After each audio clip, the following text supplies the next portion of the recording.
Most of us think we only put fat in our fat cells when we eat too much. But as Gary Taubes explains in Good Calories, Bad Calories, your fat cells are like rechargeable fuel cells. Every time you eat, you store some fat. In between meals, fat comes out of your fat cells to provide the fuel for your muscles and organs. If you're naturally thin, it's because you have efficient fat cells. Fat goes in quickly and it comes out easily. Your body doesn't need much fat because the little bit of fat you do have is a reliable source of fuel. If you're predisposed to be fat, it's because you have greedy fat cells. When you eat, you tend to store calories as fat instead of burning them. And when your other tissues need those calories, the fat comes out slowly if it comes out at all. What are they doing? Did one of you guys forget to pay the food bill? Are you going to eat all that? The end user of food that we eat are our individual cells. And it doesn't matter if it goes in our mouth. If it doesn't get to those cells, we starve. We starve at the cellular level.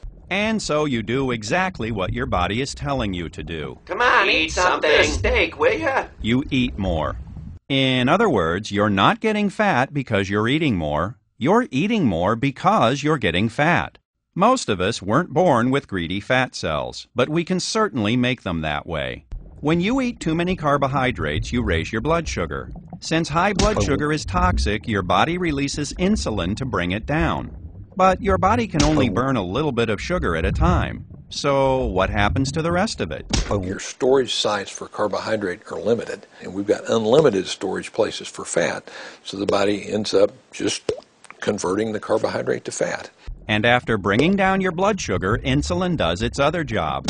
It tells your body to store fat. When you have a healthy metabolism, it only takes a little bit of insulin to bring your blood sugar down, and then everything goes back to normal. But over time, that can change. The cells can become resistant to the effects of insulin. In essence, when that happens, the insulin's talking, but the cells just aren't listening. And so they don't get the message from insulin, so they don't do what they're supposed to do. Hello? Stop hitting me. I'm not hitting you. Stop hitting me. I'm not hitting you. And so your body does what it has to do. It starts producing more insulin. You finally reach the point to where your insulin's high just to keep your sugar normal, even if you're not eating any sugar.